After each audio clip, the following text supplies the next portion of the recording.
This is where you get amazing at using some of the most commonly used idioms in English. I'll explain each, give you examples, and I'll even teach you some of the most common English pronunciation problems that people have with reductions and the schwa in each, so you can kill it in social situations and keep your conversations going smoothly. Let's get going.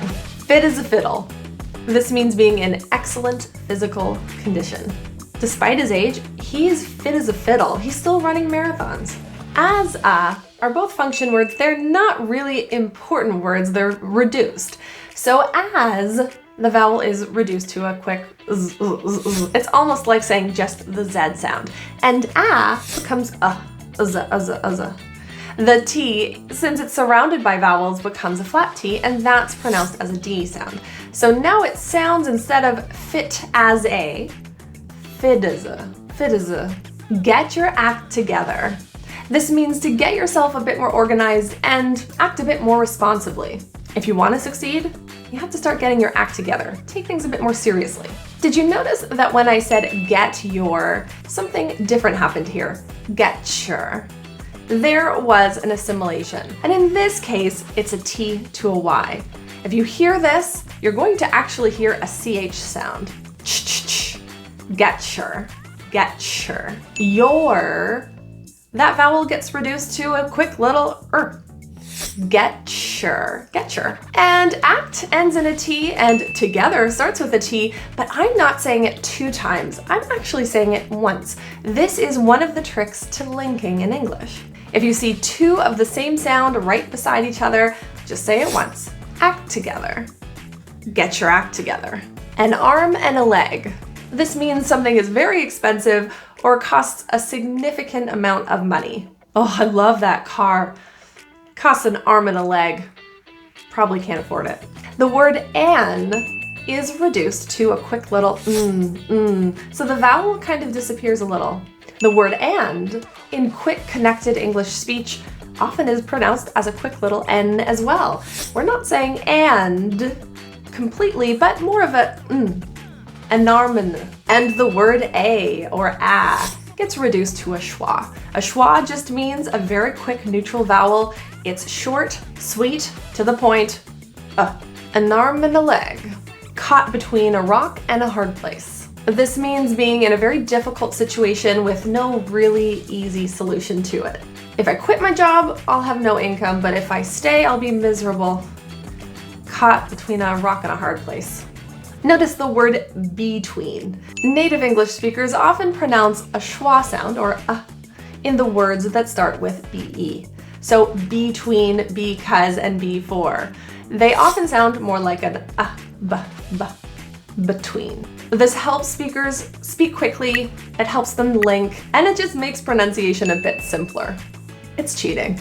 Notice the word and also is reduced to that and the a's are reduced to schwas. A rock and a hard place. Between a rock and a hard place. Devil's advocate. This means to present the opposing position or argument to stimulate some kind of discussion or debate. All right, I'm gonna play the devil's advocate. What if he only ate the burrito because he thought it was his and not yours? A fish out of water. This means to feel uncomfortable or out of place in a situation. As an introvert attending a party, I always feel like a fish out of water. The word of can often be reduced to a quick No F pronunciation, and in English it would be a V sound, voiced, but just a quick The T in out, because now it's surrounded by just vowels, is pronounced as a flat T. It sounds like a D instead of out, aud. Ouda. You can't have your cake and eat it too. This means you can't enjoy or have 2 contradictory things at the same time. You want to go on a lot of vacations, but you also want to save all of your money. You can't have your cake and eat it too. The words you and your are often reduced to a more neutralized vowel. You turns to ya, and your turns to your. You'll also notice the linking rule for it, too. They end and start with a T, the same sound. So we'll just say it once. It too. It too. The last straw. This means the final event or action causes the situation to become unbearable. The customer was complaining for a bit, but then when he started shouting, that was the last straw.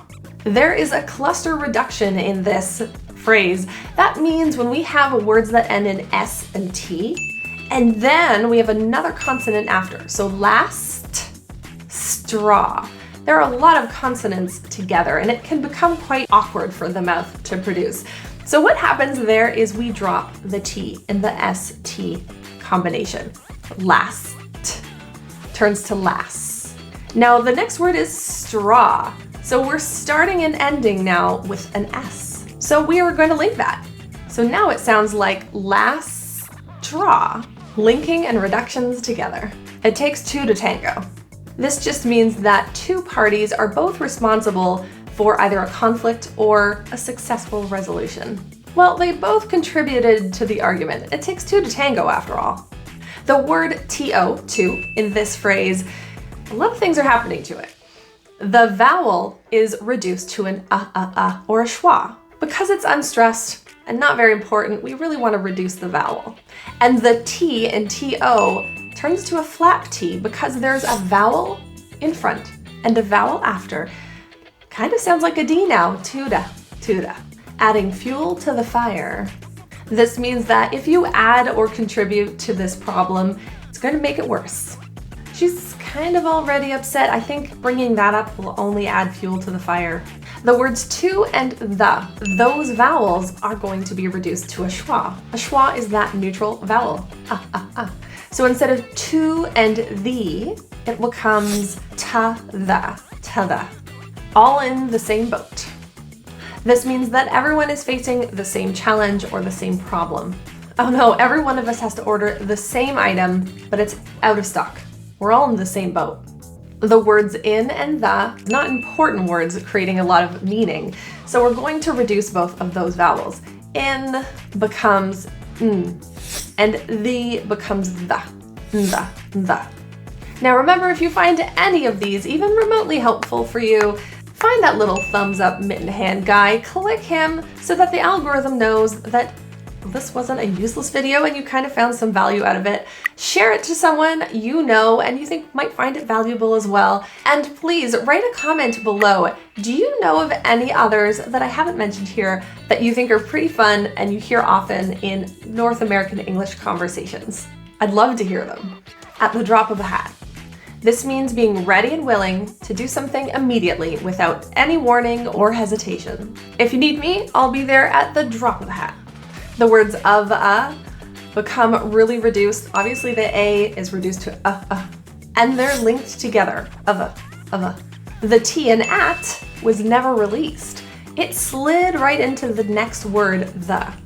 So what that means is my tongue never released the T position and allowed any plosive airflow.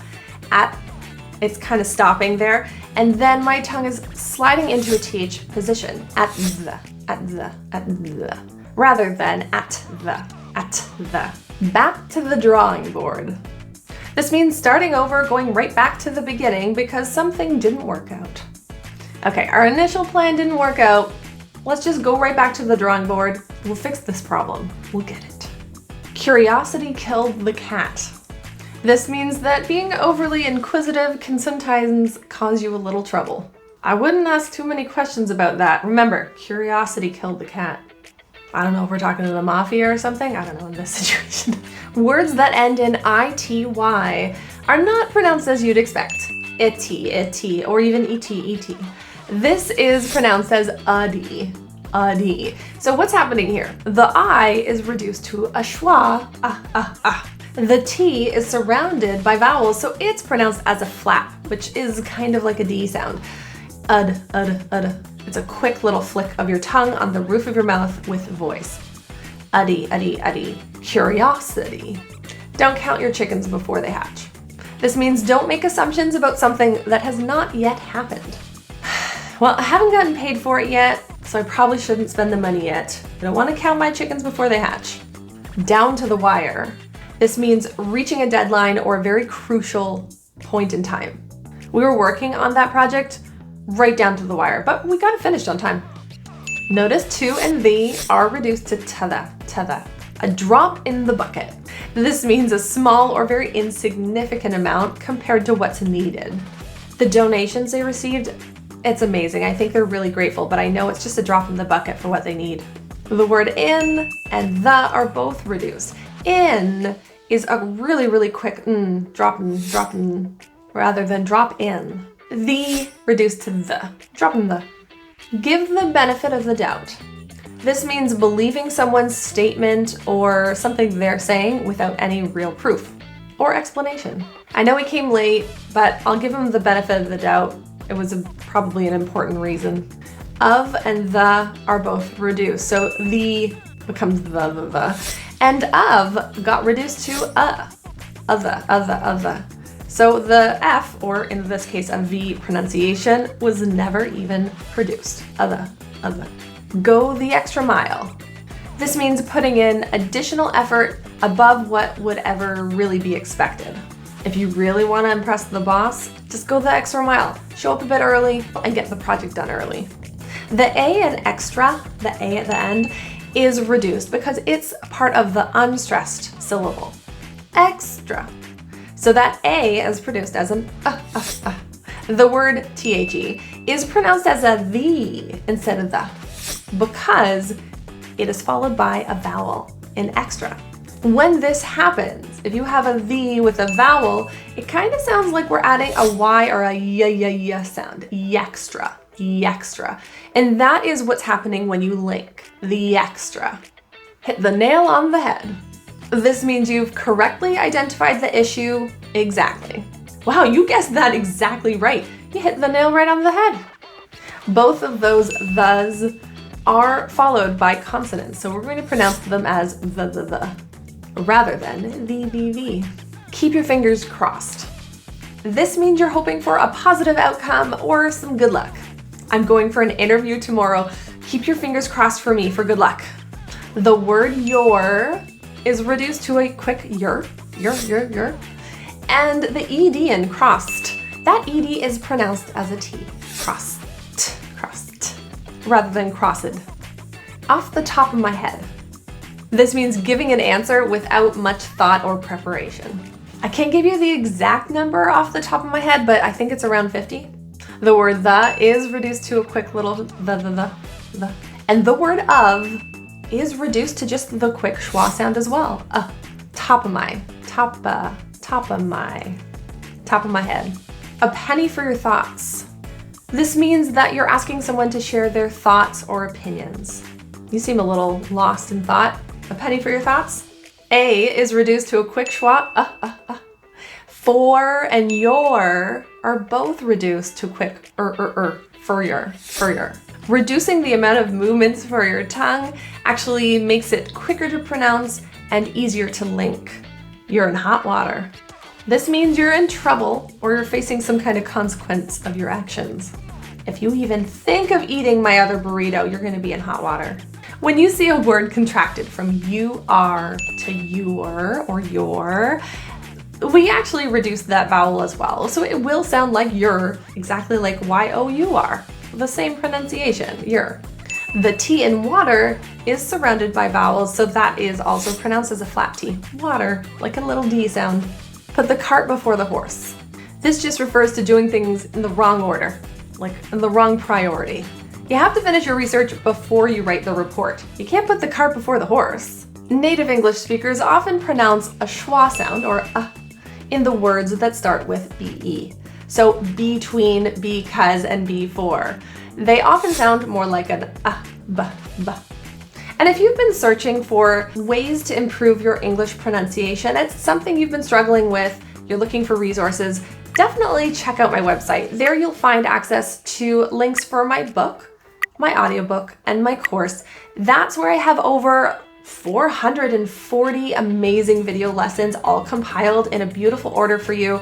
These are actually resources that have everything I've ever worked on in my entire career. I've kind of compiled it all together for you in one useful course. I've done all the work for you, so definitely check that out. And if you're looking for even more English pronunciation secrets and cool things to learn about the North American English accent, definitely check out this video. It's got awesome information and you don't want to miss it. I promise you that. I'll see you there. Bye.